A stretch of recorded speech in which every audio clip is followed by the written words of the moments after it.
Good evening and welcome to Surfing in Silence with Evangelist Tia here on Love Bay Afrobeat Music Talk Radio. We're here with you every Friday evening at 7 p.m. Eastern. And Love Bay, we want you to remember that we're rising out of the ashes together.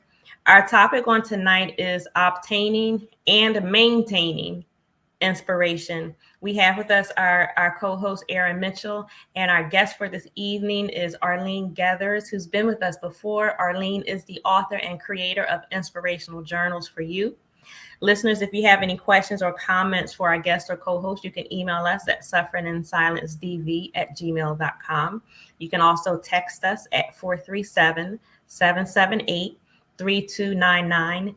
If you have any resources that you would like to share with us on a national or local level from your country, your community, any local organizations, or your faith community, you can also email us at sufferinginsilencedv@gmail.com.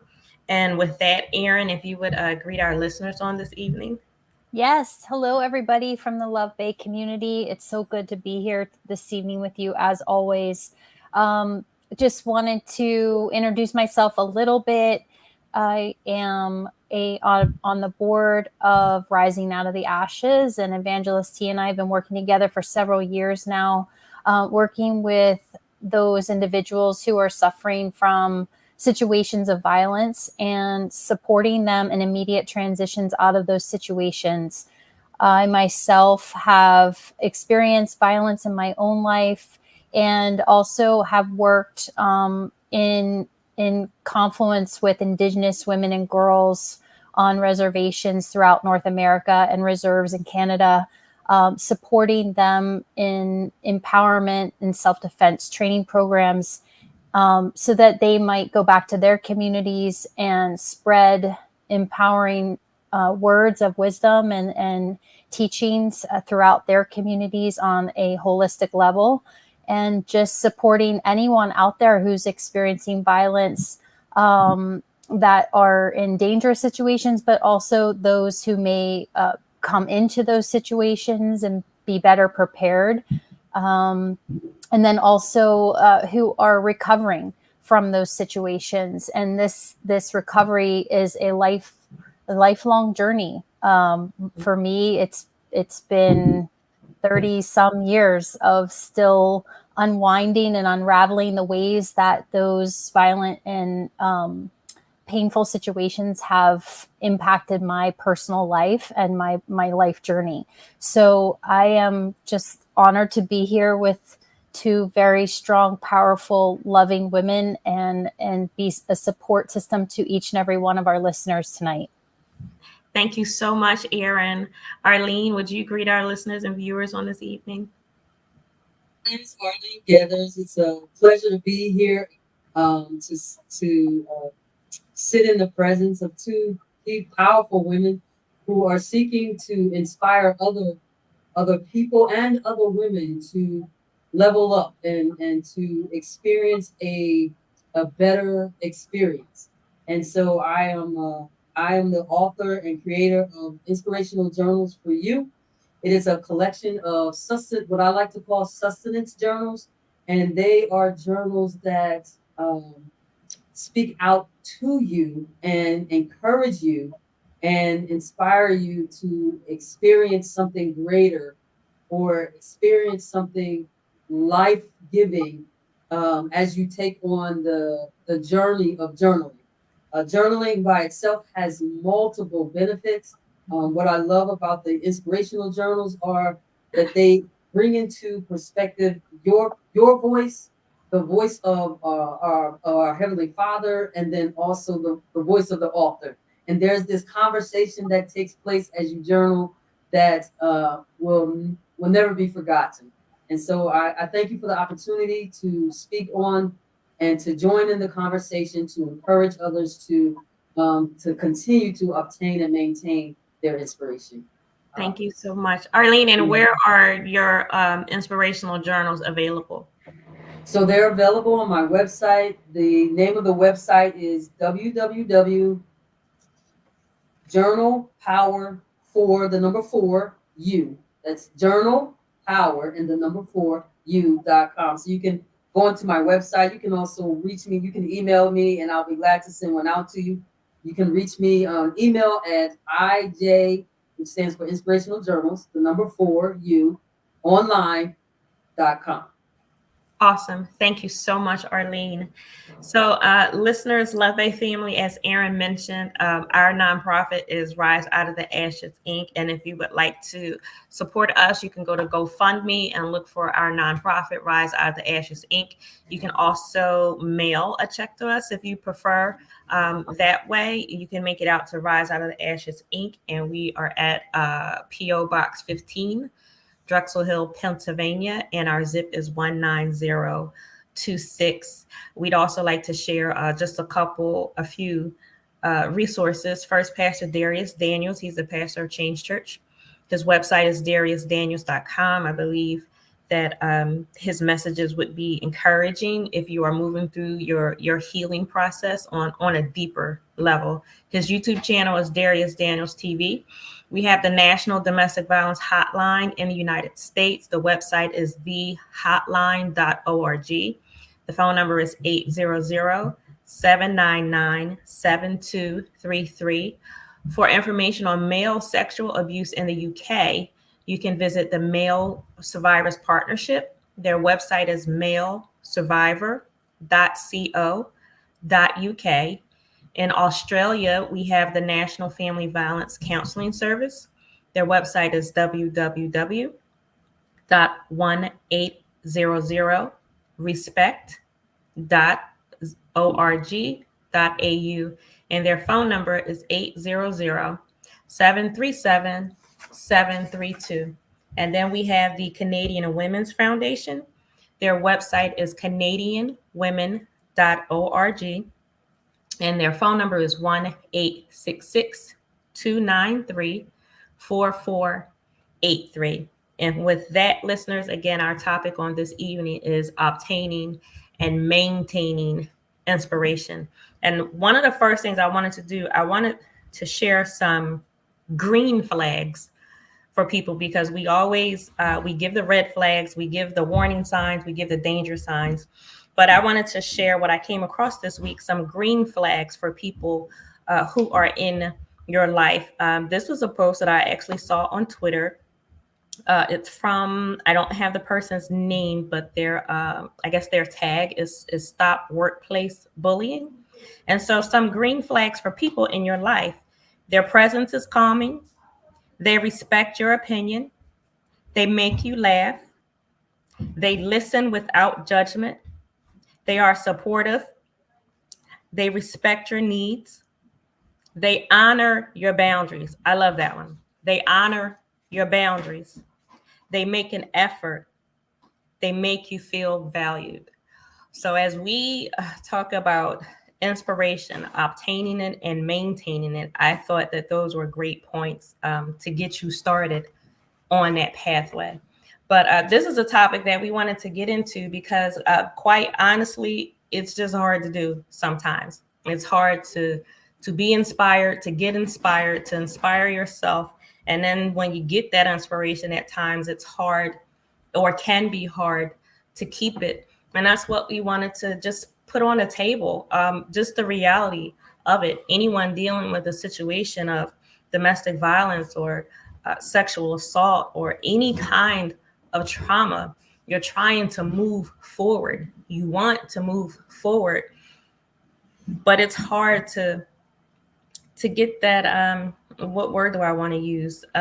It's the resilience to move forward, the bounce back to move forward. I mean, after you've been hurt, not just hurt so badly or so deeply, it's the person who hurt you as well. So that's what you have to deal with also. In most cases, a lot of cases, the person who is attributing to the intimate partner violence is a person that loves you. The person who is contributing to domestic violence or sexual assault is a person or who is supposed to love you, and a person that you may love. And so it's hard to inspire yourself. Sometimes it's hard to just want to get up and to move forward. And we really wanted to put that on the table. So in my communication with Arleen this week, she made some great points that I really just want to give this to her to go with. But she started with saying to me, maintaining the hope of fruitfulness and longevity of impact is challenging. And so, Arleen, if you could just take your words from there and just share what you share with me and whatever else comes to you, because that one sentence right there and everything else that followed really helped me. So when you sent me the topic of obtaining and maintaining your inspiration, immediately I thought of how when we are introduced to our calling or our purpose or our plan, the purpose or plan we have for our lives, it's like a seed, right? So that seed gets placed inside of us, but the space between the seed and the actual manifestation of a tree that's bearing fruit, that's a large space, and that's a lot of activity that's going on. There's rooting that's taking place, there's planting, there's receiving, there's cultivation, there's transformation that takes place. And this entire process, there's sprouting, there's branch growing, there's fruit bearing, and then to maintain it from one season to the next, or from one event to the next, or one place of momentum to the next level, requires pruning. And so, as someone who is called to inspire, the space between all this, the inspiring, the actual fruit of inspiring, there is a lot going on, and that can be overwhelming. The constant change, or the constant hope of change, the constant of still going through a process and not seeing the desired fruit at the end. And you've journeyed for such a long time of becoming this fruitful tree. And so I said to T, I said, when you think about all that's going on, it's impossible for you to do it on your own. Mm-hmm. You have to have some help to maintain and obtain inspiration. And I'd like to just point out what I pointed out to her was, it's impossible for the individual, but it's absolutely possible with God. Yes.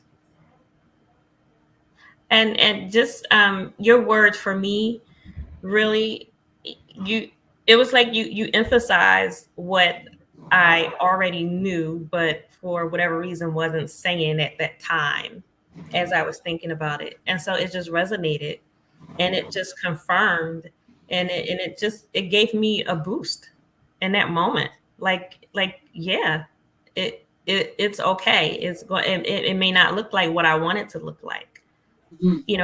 but it's good. And one of the points that I wanted to bring out about inspiration is that small steps count. Small steps mean something. Yes, So if you are in a situation, and if you are in a step where, for even my own situation, when I realized what I was in, what I was dealing with, the domestic violence and the abuse, I remember my first steps being going to different websites, looking at information. I was filling out the different questionnaires, like, what is your relationship like? Okay, those were small steps. And when I was like, one questionnaire, I think had maybe 20, 21 questions. I answered yes to 18 of those questions. And then I would go to a different site. One site had 15 questions. I remember I answered yes to 11 of them. And so for me, I got to inspiration through that, because it was like, I'm not making this up. For me, that was some validation. Like, this situation is real. What I'm trying to understand it. I'm trying to piece it together. And so those small steps right there were inspiring to me to take care of myself, like to do something. Like, okay, now I have all these questionnaires in front of me. I've answered yes to all these questions. Now what's the next step? But it was very little at the time. Like, it was only but so much I could do, because it was overwhelming. And it was really hard. Like, I didn't sit down and say, hey, you're doing a great job, congratulations. Like, my head was all over the place. My emotions were all over the place.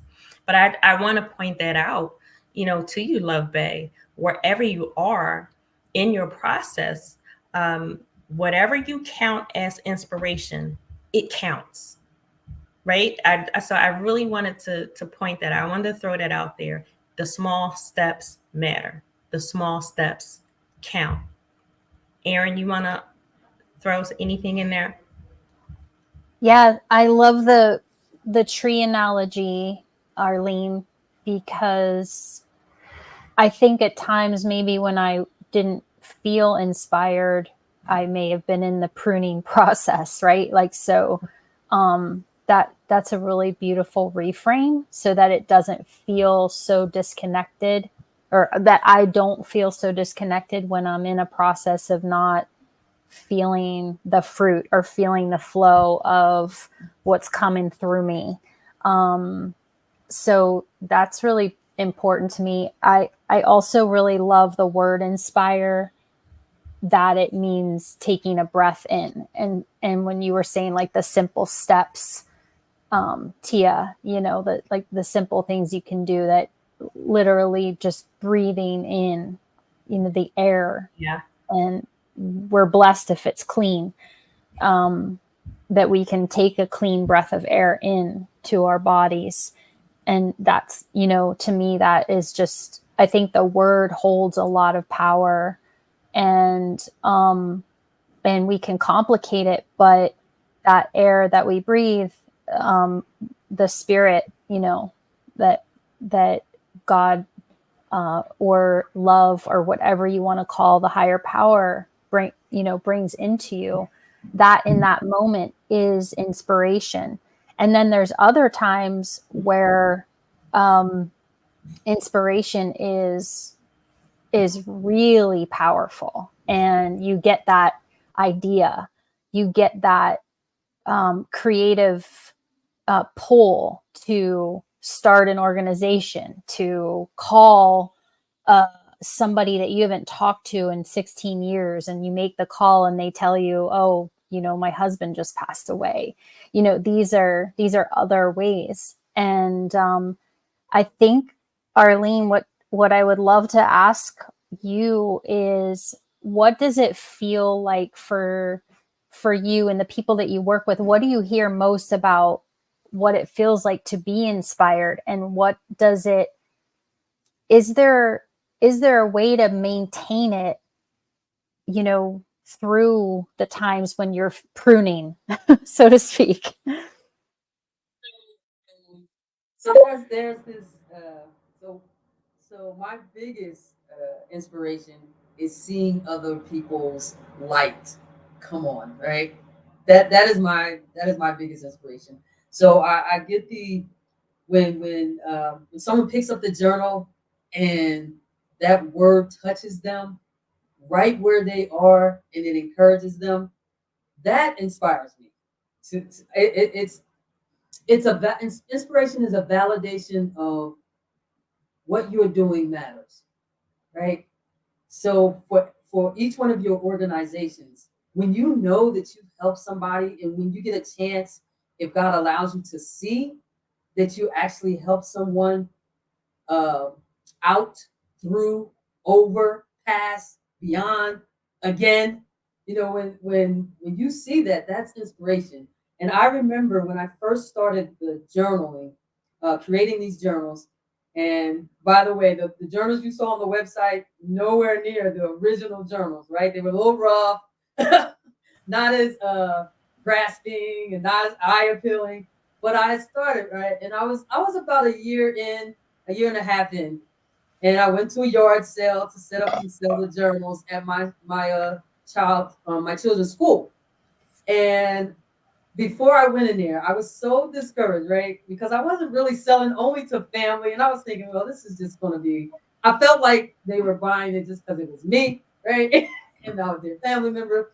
So before I went in, I said to the Lord, I said, Lord, I really need to be encouraged about what I'm doing. I know you told me to do this, but I really need to be encouraged. And I was very outright and truthful with God. And do you know, I went to that yard sale in that gym and I sold every book. that I had. And when I walked out of that gym, I got in my car and I cried and I said, okay, Lord, I thank you so much for letting me know that this is beyond my family. This is your work through me. And that was inspiring to me. And my point in all of that is, I think with inspiration to maintain it, that we have to tell our truth. We have to inject our hope and our love and our faith with truth. We just can't inject it with cliches or we have to not only say the word, but we have to tell our love and our hope and our faith the truth.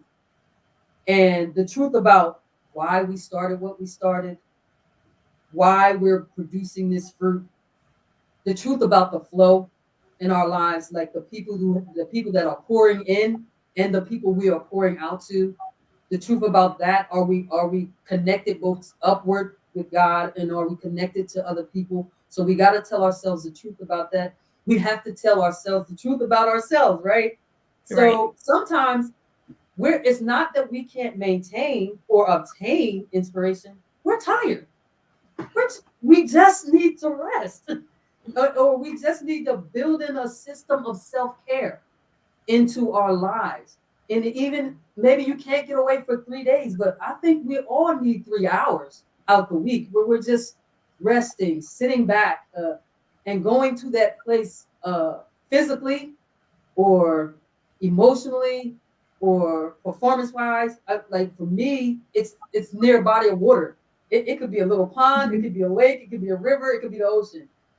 Just to take that time and be truthful to yourself and say, hey, I need to just rest so that I can receive inspiration, so I can receive motivation. And so we have to be truthful in the position, like where we are in this space from seed to fruit. We may be at the blade stage and we're like, well, where's the fruit? But you're at the blade stage. So let's be true to ourselves. Like, we're really at the blade stage. We really should not be expecting fruit at the blade stage. We should be expecting fruit as we branch out and as we go through the process of becoming an adult tree, if you will. And then be truthful about the source of your power. What brings you power? Who are those people that every time you talk to them, you are encouraged? Yes. Keep them close to you. What is that activity? Is it taking your dog for a walk that keeps you inspired? Is it talking to a friend? Is it writing? Everything that we do, we write books, we create organizations. It really is to inspire other people to experience something more than what they're experiencing right now, something hopefully better than what they're experiencing, broader, more loving, more authentic. So I say all that to say we have to inject truth in order to receive and maintain and obtain inspiration. That was a lot. But it was amazing because I was going to ask you, and in the face of trauma, it's hard to inspire yourself. So I was going to ask you, what do you say to the person who is just honestly tired? I do want to try. I don't want to give up, but you know what? I'm just tired. And so you answered that. And I love the analogy of the tree for several different reasons. One being when a tree is planted, or any kind of seed, when it's planted, there's progress in the dark. You can't see it, but it is growing. As nature takes its effect, the seed eventually will sprout above ground and you'll be able to see it. But even though you can't see it, some stuff is still happening in the dark. So while your situation, while you're still in it, you may be in, the domestic violence situation, and you may be in a planning stage, putting your safety plan together and leaving.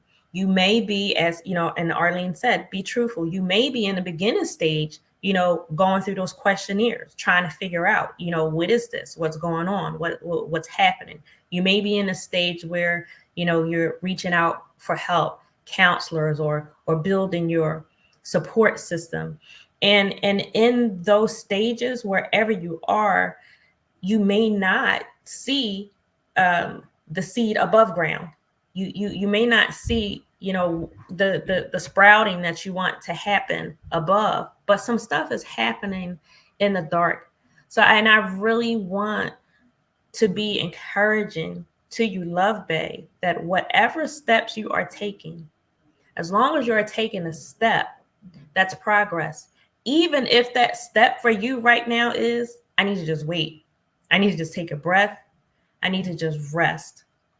So again, progress happens in the dark. And another reason I love the tree analogy is that there is, as you said, there's inspiration in nature itself. There's inspiration when you look at the trees and the flowers blooming, or if you're by a body of water and you're looking at the water, or you're on a beach, or just the beautiful flowers, the sun, or if you're watching the moon and the stars at night. There is inspiration in nature. So I believe that inspiration, it doesn't always have to be something that you are doing. I think we can surround ourselves with inspiration. I think it could be things that we see. I think it can be people around us, you know, in addition to what you do. But quite honestly, and I can speak for myself, sometimes I didn't have the energy to do anything. I didn't want to do anything. But if I could open my eyes and just look out the window and I could see the sun coming through, or if I could see the trees. For me, I love to see trees, especially when the breezes are blowing through the leaves. Like, that means something special to me. If I'm sitting by the water, like, just to sit there, that really means something. So there are so many analogies that come out of that tree example and that nature. And so I thank you for bringing that out, because you can do one thing on one morning. You know, your Monday can be your Monday, and then, you know what, come Tuesday, you need something completely different. So I want to throw that out there, and, you know, and Erin, I'll, you know, ask you to follow up on that. You know, inspiration is different for everybody. And to one person, inspiration can be several different things, and it's okay. Do what you need to do, or have what you need to have around you. And I would even say in you. I would say be mindful of what you're putting in your body too, what you're eating, what you're drinking. Notice how you feel. Notice how it makes you feel. There are times when candy is just the worst thing for me, because, you know, I can eat too much of it. But then there are some times, man, I can eat a few Skittles and I will be on top of the world. So pay attention to how you feel when you eat certain things, when you drink certain things. There are some times I can drink water and feel great. All I did was, you know, just drink a bottle or a couple bottles of water and feel absolutely amazing. I didn't say anything. I didn't do anything, but just that little thing, for whatever reason, you know, made me feel better as I'm still going through whatever I was going through. So, Erin, you want to follow up on that? Yeah, I think that for me, the routine of finding out throughout my life what has worked for me to stay inspired or to stay balanced, connected, I think is really important, because for the times where I've noticed with the flowers, with the wind blowing through the trees, as you were saying, sometimes I see those things and I don't feel it. Yeah. And I wonder, like, wow, it alerts me. It makes me realize I'm not in a good place when I can't see a little kid running and get a smile on my face, or feel the smile inside. If I see something good and I know it in the past, it's made me feel good. And then in that moment, I don't feel that. And I think, oh, yikes, I gotta, like, what's that about? And then I have to go in and do Arleen, what you said, being honest. I think is the path out, of that state. But in that I've connected to, I have to be disciplined about certain things, especially as I get older. I'm 48. I am going through life change, and I need to get my body moving. I just do. I need to, I have to spend quiet time in the morning to pray, to ask for what's the direction. I need some guidance on this or that. I do little meditation cards, the journaling, like your Arleen. I mean, that's key for me, because sometimes I write stuff down and I don't even remember what I wrote, but the process of it for me is has been key. And I think the older I get, the more committed I am to those routines that keep me on track. I was wondering too, Arleen, how your journals work with people. Like, are they in that state that I was talking about, where the flower doesn't move them, to like how do they come to you? And then do you have, I don't know, I guess just maybe if you could share a little bit about that. So, many times when I see the impact so immediate, it's because of where they are in their heart, in their mind, and in their position, like where they are, what they're experiencing. It could be a loss, it could be uncertainty, it could be fatigue. And the wording in the journal, the prompt is so specific, or the writings or the poetry is so specific to what they're going through. It's as if God says, I see you, I know where you are, and there's more in store. There's more. And so, and in all honesty, that's how that was created.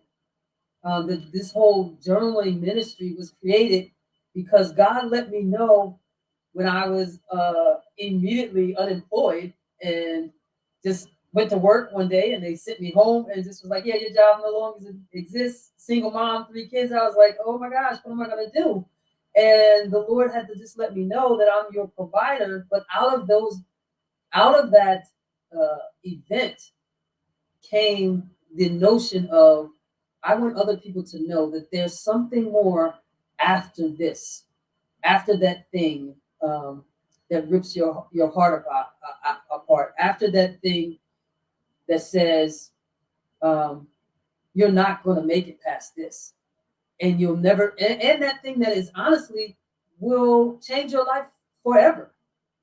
So when those type of things happen in your life, I just wanted people to know that God sees you specifically, and that there's more after this. If you can stay motivated, and even if it's for a little bit at a time. Today I was motivated for 1 minute. The next day 2 minutes, and it doesn't have to be the same thing. Sometimes I remember when I first went through this whole separation with my husband, and then those were steps to a divorce. I remember my friends, and I don't know if it was, I want to say it was God divinely arranging stuff, but my friends would not let me stay in the house. Like every weekend they were calling me saying, hey, you want to go do this? Hey, you want to go do that? Hey, you want to go do this? And I really, now in hindsight, I look back and I said, they were trying to keep me moving and not allowing me to settle in that place with a destructive perspective. Because sometimes when one thing is taken away from us, we tend to volunteer other things. I lost my job, my husband. I'm just going to lose my mind. I'm just going to lose this. I'm just going to lose that. I'm just going to lose my peace. I'm just start surrendering stuff. Sometimes when we go through hard times and difficulty, we surrender other stuff that wasn't even taken. so I applaud my friends and God's intuition for them to just not allow me to go down that rabbit hole and just fish me out, if you will, out of that place. So, I mean, it can Yes. come from friends, it can come from journaling, it can come from many places, it can come from looking up at the sky and realizing that if God did all this, he can help me too with me, my problems. So, Miss Tia, I'm Yes. turning it over to you. Yes. Amen to that. Yes. Well, I think that was a great point about how we can just surrender other things. That is so true. And so you just don't want to get stuck in that point. So it's like that's why you have to be mindful and you have to be truthful with yourself. Yes. You have to know yourself. So when you start feeling or thinking, something is off, then you can start bringing your heart and your mind back into that place. And not that you'll immediately feel great, but you'll be able to notice yourself, notice your heart, notice your mind, and begin to do the work that you need to do. So for instance, Erin, what you were saying, the sound of children's laughter is, for me, it is just awesome. I love to walk by a schoolyard and you can hear the laughter of the kids just running around and playing. Like that really makes me feel good. Like there's a daycare not too far from me, and at just different times during the day, all of a sudden I can hear like this burst of laughter and play from the children. But there are times when I can hear it and I don't have that bubbly feeling. And so for me, I know if something that normally brings me joy, something that normally would make me smile, if it doesn't, then I know within me something's off a little bit. I need to start caring about myself. I need to sit down and figure out what's off. What isn't going right for me. Like Erin, I do the same thing that you do. At least twice a day, I intentionally take between 5 and 15 minutes to do nothing, to sit. I have just my normal regular prayer times and my meditation times with God, but I specifically take 5 to 15 minutes at least twice a day to sit. I stop working. Whatever I'm doing, I stop. If I'm working, I stop working. If I'm watching TV, I'll stop watching TV. I'll stop. And I have two specific times. I try very hard to keep, for me, that schedule. Sometimes it's a little later or a little earlier, but I make it a point to do it twice a day. If I feel like I don't want to, I know something's off in me. And I need to pay attention what's going on. And what I found, sometimes it's not me. Sometimes it's issues around me.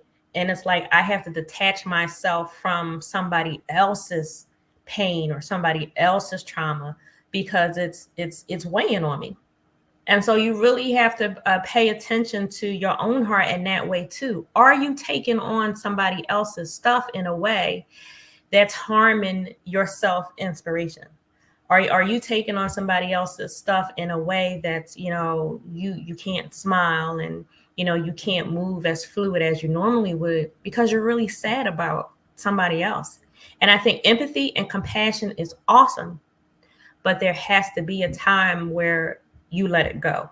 You have to definitely let other people go.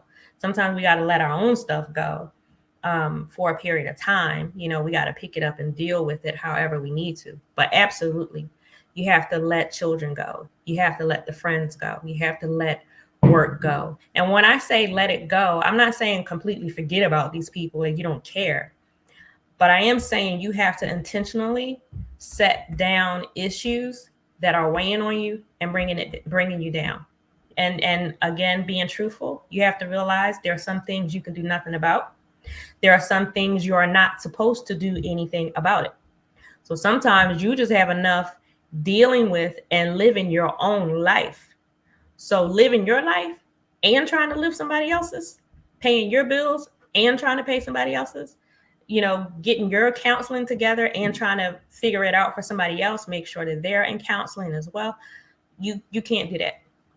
So you have to realize when you're taking on things that you shouldn't be taking on, and when you have to put it down.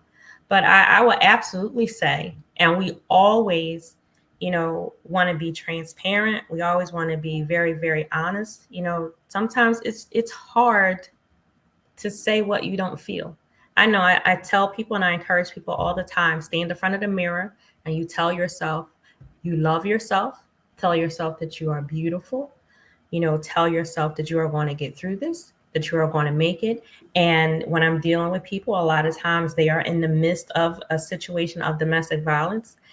Just this past couple of weeks alone, I've had several people actually literally going through a divorce, both sides, men and women who I've been, counseling. And it's hard to look in a mirror and say, I'm going to get through this. But with that, I would say you don't operate by your feelings.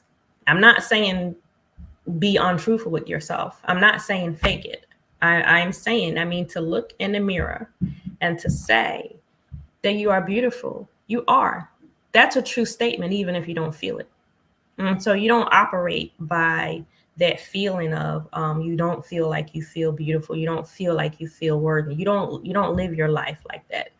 You acknowledge it, but you still press on. And I think what we're saying on tonight is that it's hard to do that part, that press on part. It's hard, and we're acknowledging that. But we want to encourage you to still do it, to get through. It's hard to believe what you don't see, but you keep going. When I was coming out of my situation and dealing with my finances, I did not see my credit score being what I wanted it to be. I did not see my savings and my finances being what I wanted them to be.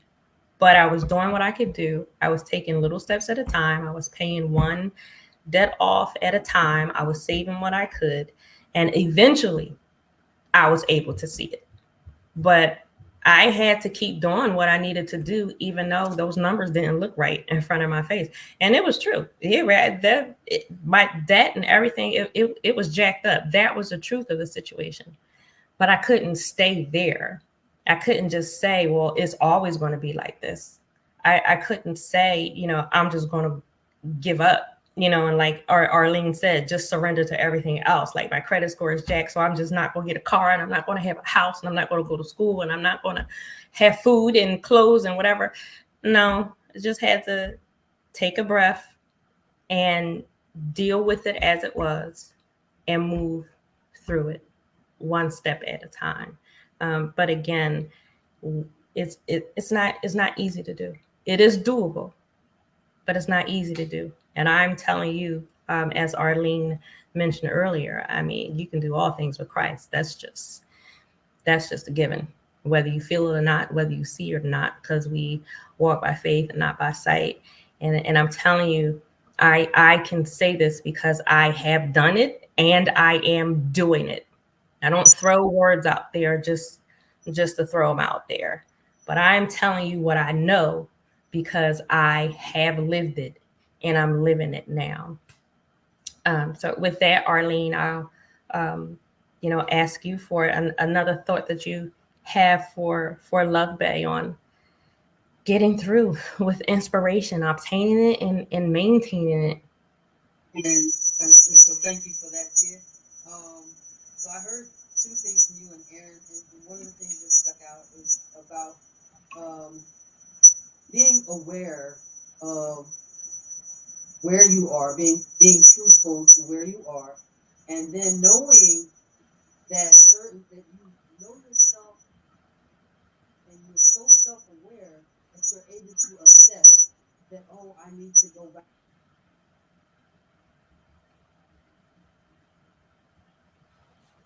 And so I self-aware is a strong place to be at, because you have to recognize where you are before you decide you want to do something about where you are. So once you recognize it, you can begin to make those small steps. Sometimes it starts out as small steps, and then the next thing you know, you're running and leaping. And then sometimes you fall back and it's another small step. But just being aware that there is something that needs to be adjusted because you're self-aware, that's a strong place to stand on.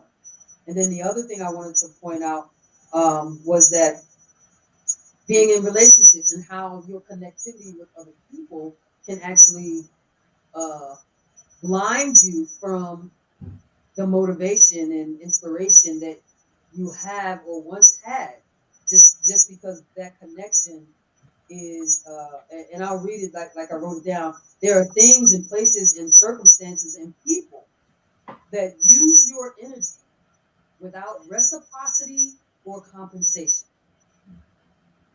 And when you find yourself in those type of situations, it can blind you from being inspired because it drains you without replenishment. And when that happens too often, you have to make a decision about that situation, that circumstance, that person, that place.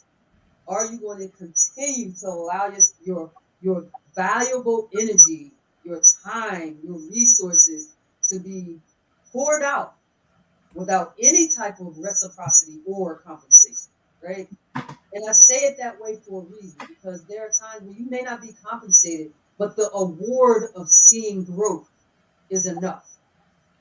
The award of pouring water and seeing the blade come up, the award of submission as you instruct is enough encouragement or reciprocity to allow you to continue to pour into that place, person. And I do say, and I'm intentionally about saying person, place, or thing, because one of the things, and here's the other thing, as you're growing, you cannot carry everything that you carried before. You just can't. One of the things I noticed as the Lord sustained me, and I was doing like 3 or 4 part-time jobs. I had a tax business. I had a church reconciliation business. I had a part-time job at a bail bond place. And the Lord opened the door for me for a full-time job. And one of the things He said, you have to drop your tax business. And I was like, I've been doing that for like 15 years. This is the easy one, you know. And He was like, no. For you to do this ministry, you're not going to be able to do and carry all these things.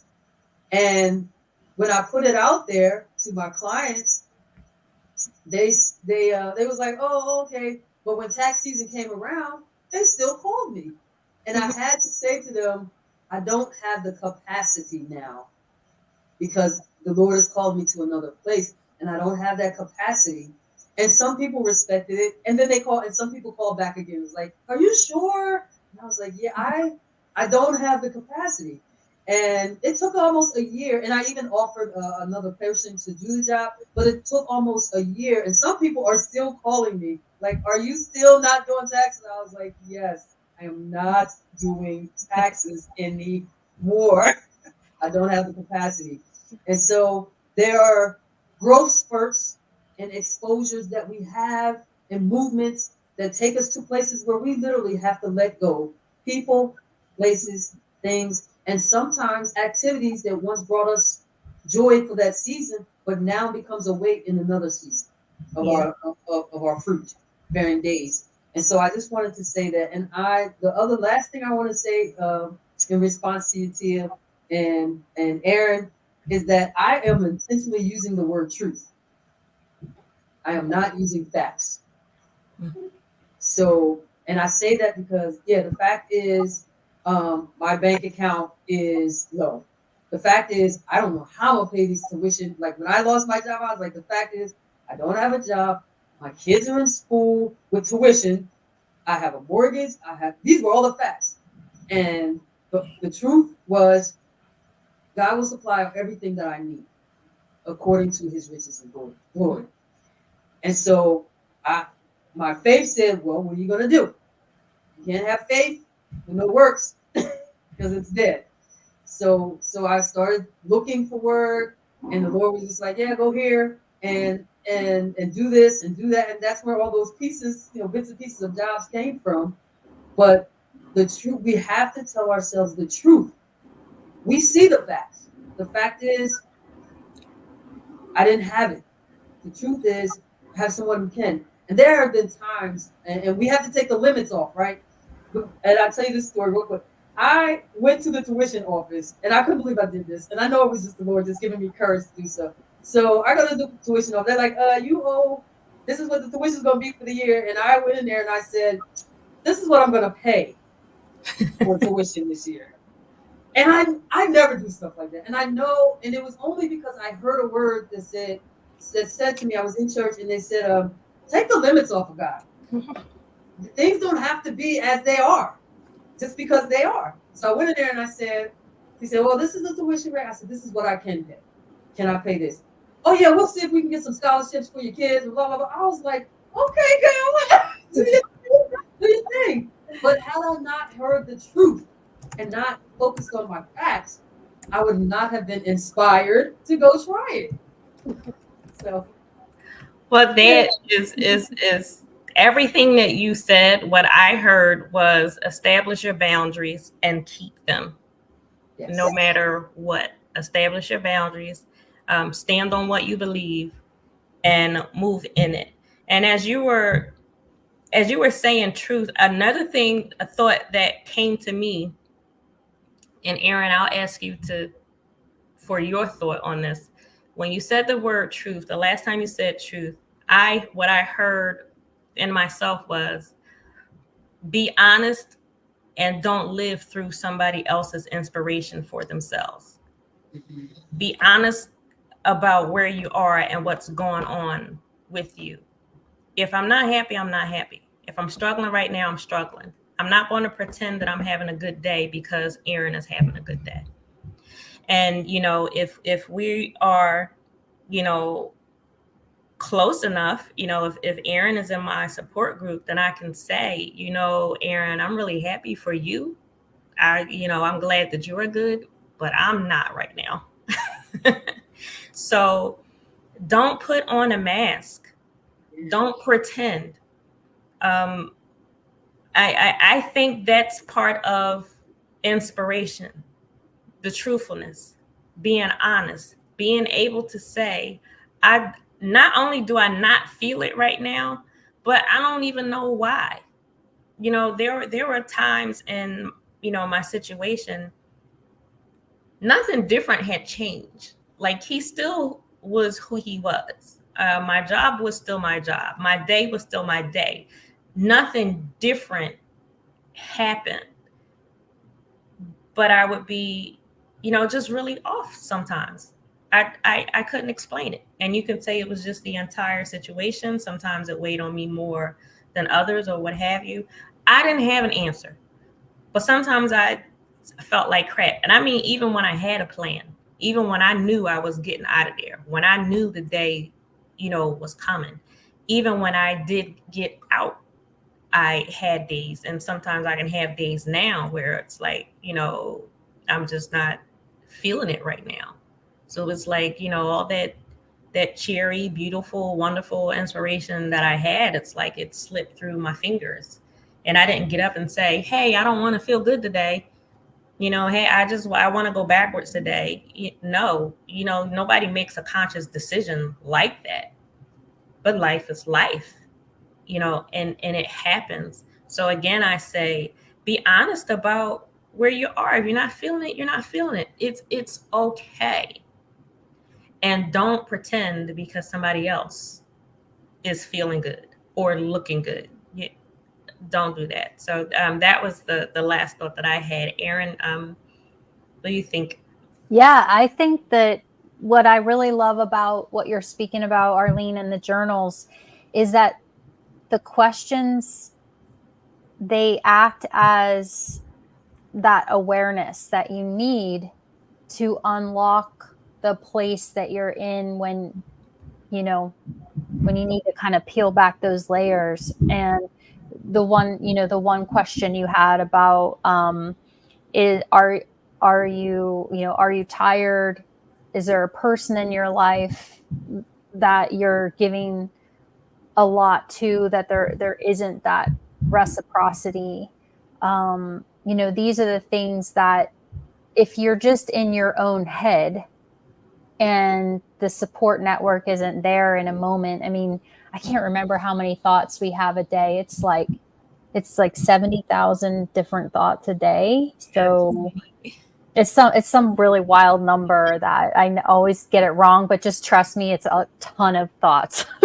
that run through our mind. And if that's just left to kind of go every single day without having, Arleen, something like your journals to say, hey, wait a minute, check in here. What's going on in there? What are those thoughts?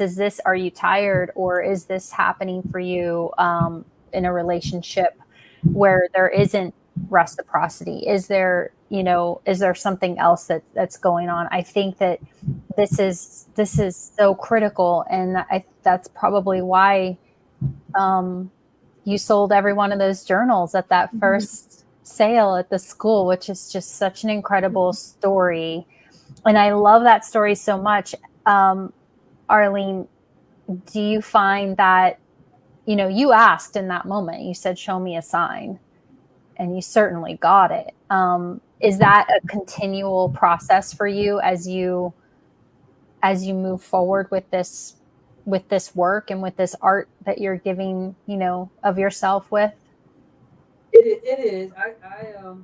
There are days when I do directly ask God to just show me what's next. And then there are days where I feel like I'm doing it in His will. That's just kind of keeping the same pattern, so to speak, and the same routine. And in those days, there are times when I just feel like I don't have anything new to say, right? I don't have any new questions. I don't have any new prompts, new poetry. And I find myself in a place where I feel like when it's not new, I feel like it's not good, right? But that's not always the case. And I'm learning, to be honest, that truth is alive no matter what. If it's old truth, new truth, yesterday's truth, today's truth, tomorrow's truth, it's alive. It's a living, breathing thing. And it's always, if you're hungry, food is food. And fruit is fruit. And the fruit that we've been blessed to have within us, that love, joy, peace, meekness, gentleness, kindness, endurance, self-control, that fruit that's talked about in Galatians 5:22, that's what each one of us have that in us. And we write books, we set up organizations so that somebody else can snatch a piece of fruit of our tree and experience that love, that kindness, that joy, that peace, that endurance, that self-control. And so when we do that, sometimes it looks like we're not doing much, right? And sometimes it looks old. It looks like the same setup, the same words, the same story, but it's alive. We are living beings, and we have this dichotomy within us. Yes, sometimes it's going to work really, really well. And sometimes I'm going to pray and God will be like, I won't say He won't be like, but I sense that He's not hearing. He's not answering, but I know that He is, because that's the truth. But there is evidence. There's no evidence. I'll put evidence in quotes. Yeah. There's no evidence of being heard. But in all honesty, I have to say, even when there's no evidence, I have enough history now with Him. Yeah. That I can just say, yeah, He's good. And however this is going to play out, I'm with it, and I'm going to walk it out and enjoy it. And sometimes I heard this song, and I haven't heard it in so long, like years ago. I heard this song, and it talked about, I'm growing, but I don't like it. Because growing is painful. Yes. Growing can be painful. It can be weighty. It can be just uncomfortable. Absolutely. But yet I'm still growing and maturing. And so I just wanted to just share with you that there are times when you don't have the inspiration and it's hard to obtain it. But I want to encourage you to not walk by the inspiration. When it's there, it's great. If it's not there, walk by faith. Walk by the truth you know. Walk by the experience that you had with God before. When it's silent, reflect back on how God can, how faithful God was before that time, and to walk that out. Yes, thank you so much. As you said, growing and coming into maturity, it hurts. Moving through your situation, it hurts. Getting to that next point, it hurts and it's scary. But when you get to the other side, it will be worth it. And as you were talking about, speaking to God, asking God, and, seeking the voice and in the face of God, Love Bay, I wanted to say, when you're asking, be prepared to wait, because you have to wait on a response, and be prepared or be open to receiving a response that you wouldn't expect. I remember one day specifically, I was at Longwood Gardens. I was walking around. I love Longwood Gardens. I was walking around looking at all the beautiful trees and the plants and the flowers. And I asked God, I said, show me that you love me. I need to know that you love me right now. And then this very, very just strong breeze began to blow. And I was sitting on a bench. I was in the Japanese garden, looking at the trees, and this breeze, a strong wind just began to blow like right through this tree that was right in front of me. And for me, I took that as God was speaking to me. And then I didn't expect the tree to start moving, but that was different, and it touched my heart. It wasn't something that I saw and I tried to make it be what I wanted it to be. For me, that was a response. It was different. It could have been a person who walked up and said, God is thinking about you right now. But, whatever the case is, whatever response you're waiting on, be open to it coming from a place that you wouldn't expect it to be. God is there. And as Arleen said, don't wait for inspiration to move on in your life. You got to move on, whether you feel it or not, whether you think it or not, whether it looks good or feels good or not. You have to move on. If we have the inspiration, that's great. I believe I can say with a certainty that no matter where you are, inspiration will come eventually. I believe it's a part of the healing process. And as we know, and we said, healing is not linear. It's not a straight line. Sometimes you're forward and backwards, up and down, around, and in circles. Inspiration is part of healing.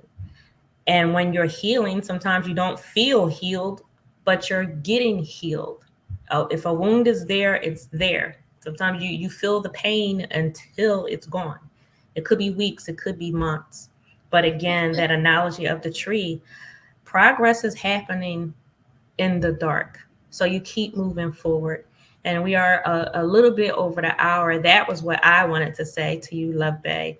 And so Arleen and Erin, I would ask if you would give our listeners and viewers your final word on tonight on obtaining and maintaining inspiration. And I really pray that this is an encouraging moment to just keep moving forward, no matter what you're dealing with. I know that the domestic violence and sexual assault and divorce or broken friendships, things not going right at work. I just really want to encourage you to keep moving forward, because your life is not over. You may have hit a hard moment. You may be going through something right now that is utterly awful, and especially if you're talking about domestic violence. But your life is not over. Your life is not defined by this one moment, by this instance, and I don't care how long it is. If we're talking weeks, if we're talking months, if we're talking years, your life is not defined by whatever trauma, whatever heartache, or whatever experience that you could be going through right now. That doesn't define you. That's not making you who you are. So I want to encourage you to keep moving forward. No matter what you think, no matter what you feel, you are worth it. Until you get to that point to where you know it and you feel it and you can say it for yourself with confidence and you believe it, I'm saying it to you and I'm saying it for you. You are worth it. You are beautiful. You are loved. You are valuable. You are worth more than just being called a mother or a father or a brother, a sister, a spouse, or a friend. You are worth what you are worth because you are who you are, because you are you. So I say that to you and I say that for you until you can stand on your own feet and say it to yourself with confidence. So, Arleen.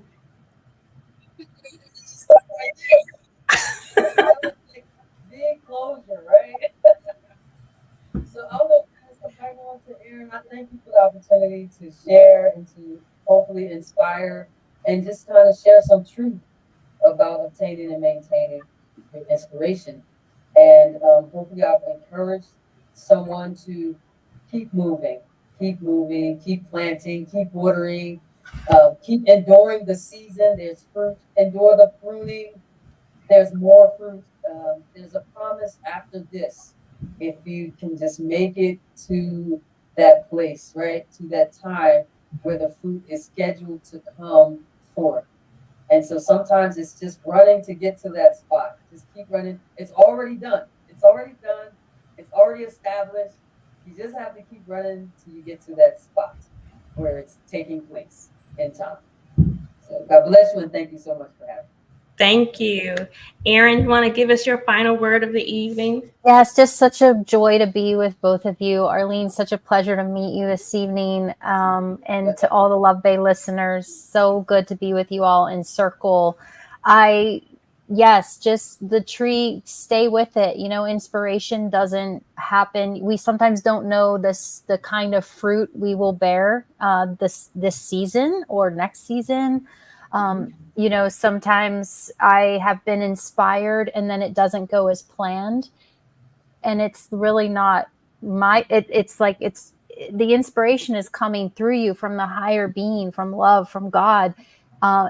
It doesn't work on outcomes. It doesn't say like, oh, this is exactly what you're going to get. You know, don't get in the way of that inspiration. Stay with it. Stay listening every day, every week, you know, take small steps, listen, get into the practice of listening on the daily so that you can hear, go this way, go that way. And you know, don't get attached to what the tree is going to look like. If you're going to be a nut tree or a fruit tree this year or whatever, just, you know, stay with it, stay present, be good to yourself. Like what Arleen said, you got to water it, you got to turn it, you got to prune it, you got to do these things. It's not just, oh, I have this inspiration for this idea, so therefore it's going to be that way. You know, just take it easy on yourself. So such a pleasure to be with all of you. Thank you so much, Love Bay listeners, Evangelist Tia and Arleen. Have a wonderful weekend. Awesome. Thank you so much. Thank you both for being here with us. Thank you, Love Bay. If you want to catch up on previous episodes from our program, you can visit our YouTube channel, Suffering in Silence TV. We thank you so much for joining Suffering in Silence with Evangelist Tia on Love Bay Afrobeat Music Talk Radio. We're here with you every Friday evening at 7 p.m. Eastern. And Love Bay, we want you to remember that we are rising out of the ashes together. Good evening.